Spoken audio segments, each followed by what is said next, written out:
Thank you, Fred. Today we're very fortunate to be joined by Senator Louise Pratt from the Labor Party. How are you? Hi Nisha, good to be with you. I'm well. Fantastic. And Senator Rachel Siewert from the Greens. Welcome. Thank you.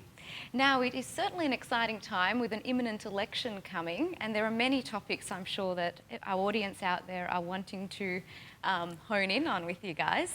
Now, Senator Louise Pratt, what's your view on the most important topic you feel as we go into this election?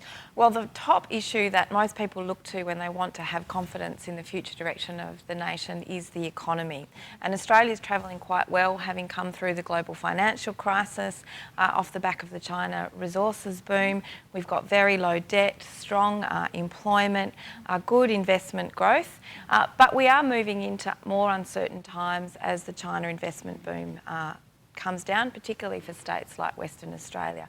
So, we need a strong productivity and growth agenda that keeps jobs and communities at the top of the agenda. And do you believe the Labor Party will be able to deliver that if voted in this election? Yeah, look, we've got a very strong and positive plan for the future. Government is working with business and unions to be able to lift our productivity as a country. As the resources boom comes off, it means we've got to invest in new sectors, in existing sectors like agriculture and manufacturing, to make sure that, we maximise jobs and opportunities for the majority of Australians. Okay, thank you. And Senator Rachel, how about yourself? So what's the imminent topic for you? Well, I think Louise is right in terms of people want to know about the economy, but it's not the economy for the economy's sake. They actually want to know what's it going to do for the community. The economy is part of our community. And so what's it going to do for the most vulnerable in our community? And I think of those issues probably because they're some of my key portfolios, but we've got a whole group of people in this country that aren't doing as well as others. So those people that are struggling to survive on New Start, single parents, those with disabilities, how are we going to be supporting our most vulnerable? How are we going to be tackling issues around climate change? And of course, one of the other issues that keeps popping up, because the old parties have put it there, and that is asylum seekers. And many, many people have raised their concerns about the way both major parties, or as we call them, the old parties, have been tackling that issue, and admit to some shame, or a great deal of shame, about how those issues have been put on the agenda by those two parties. So you mentioned two key areas I'd like to pick up on then. And first of all, the asylum seeker solution, because I understand the older parties, as you label them, where do the Greens stand in terms of this issue? Do you have a set position or a set view historically on how it's been treated by the Labor Party or by Liberal? Very definitely, and in fact, I think people remember that back to the Tampa in 2001 when Bob Brown, who was our leader, the Greens leader then, very strongly articulated a different position, which was a humane approach, and one where we should be supporting asylum seekers and realising that these people are people that are fleeing persecution. It takes a lot to free your lands, to pack up your family, and to flee your homeland. And here we are persecuting, I think, for largely based political purposes, rather than actually looking at these are people that need our support, not our denigration. And I think for political purposes it is interesting to move across now to yourself, Louise. Given the current solution, and I guess the political pressures around the Australians' public view, which in my view, if I have one here, in terms of that pressure it adds to a large party to act, do you believe the current solution is a positive solution, or do you believe there is a little bit more work? I understand that the solution's been put in by your party, but do you think there is a little bit more work that's going to be put in place if Labor are successful? Yeah, well, look, we're working through this issue very carefully.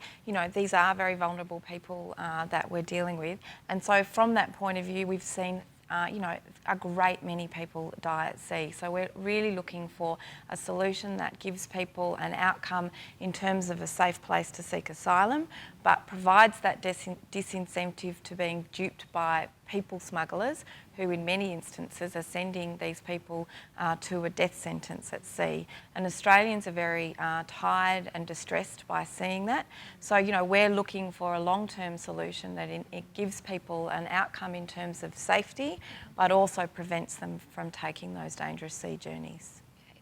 And Look, understanding that Australia's current seat with the United Nations plays, I believe, a role in us ensuring that our human rights history and future needs to stay on track. PNG, do you see that as a long-term solution? Well, it depends clearly on how many people continue to travel by sea to Australia. You know, as Rachel acknowledges, people who seek asylum do so because they're fleeing dangerous circumstances. So I certainly accept that, you know, there clearly will still be some people who need to flee their countries of origin and move to other parts of the world. But, you know, what we see in PNG is a place where they've offered to resettle those people as a way of saying, you know, there's no need to come on a dangerous sea journey. We will be able to take people from other places around the world. What's actually happened is the number of people coming by sea has swamped our general humanitarian intake, which means what that does is it forces more and more people to come by sea because we can no longer take people out of refugee camps. Right, and how's that set? Or sorry, you were going to say something there, I was going to say, if we Rachel. actually increased our humanitarian intake above what it is now to 30,000, for a start, you open up the number of places that are available. If we're actually operating in the camps these people are initially fleeing to, and letting people know actually there is a process in place, because most of them don't know what's going on, that there is a process, that that process is opened up, that you don't need to jump on boats to get to Australia. If we actually deal with that sort of process there, we're actually going to be reducing the pressure for people to jump on boats. But don't forget, these people are fleeing persecution and torture.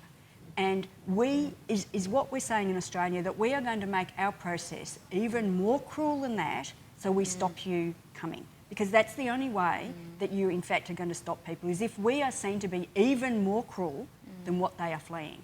And I hope to heaven that we are never in that position in Australia. Absolutely, yeah. It'd be an absolute atrocity and a backward step for Australia. And look, I guess I just pose one more question on that topic, because there are so many we want to get across.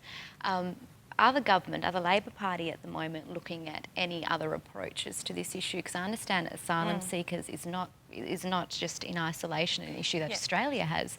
It's been ongoing in many other countries. So are we using our seat on the Security Council, for example, to channel some global thought?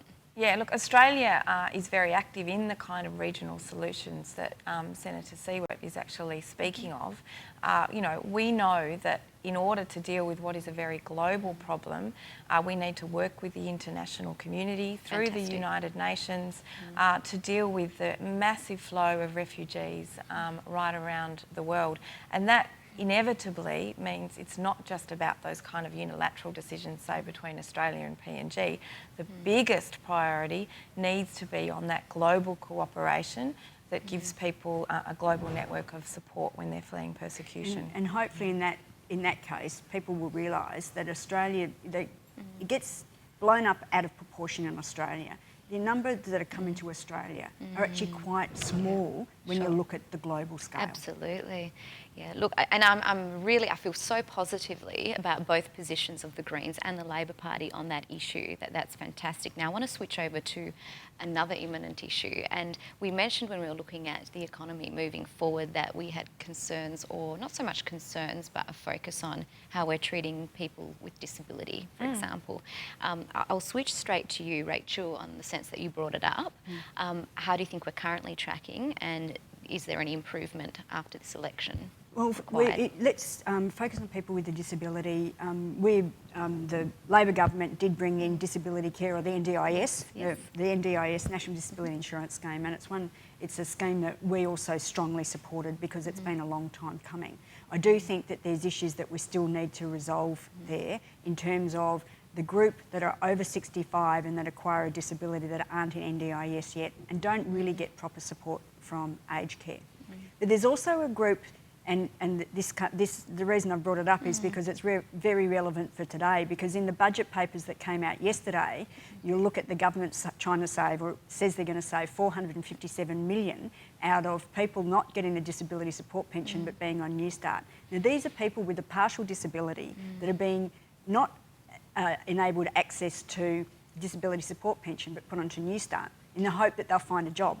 Then they could be reassessed later to maybe after they've tried to survive on New Start, bearing in mind that that's at least $118 a week below disability support pension. So what you're saying to somebody with a partial disability who has many barriers to finding employment is that you sit there and live in poverty until you can prove you can't work, or until we maybe reassess you, because they've also changed how they assess people for access to the pension. Now, we don't believe that's good enough. And then if you look at New Start, we've been campaigning very strongly for an increase in New Start, because New Start's more than $133 below the poverty line, and people are having to stay on there for a year or 2 years. It's not a short-term stay, it's longer, so you're living in poverty for quite a while, and that actually is another barrier to employment. And most people on New Start, contrary to what some people believe, face many barriers to employment. So we need to be supporting them into employment, but actually raising New Start so they're not living in poverty. And would you have a similar view, Louise? Well, when it comes to the issue of disability, Australia for the first time does have a national disability insurance scheme called Disability Care. And what that means is that many thousands of people who've been ineligible for disability support under state schemes will now be eligible under disability care. So that is a fantastic step forward, and I think it really speaks to the fact that, you know, these important issues like health and education are at the top of our priority agenda.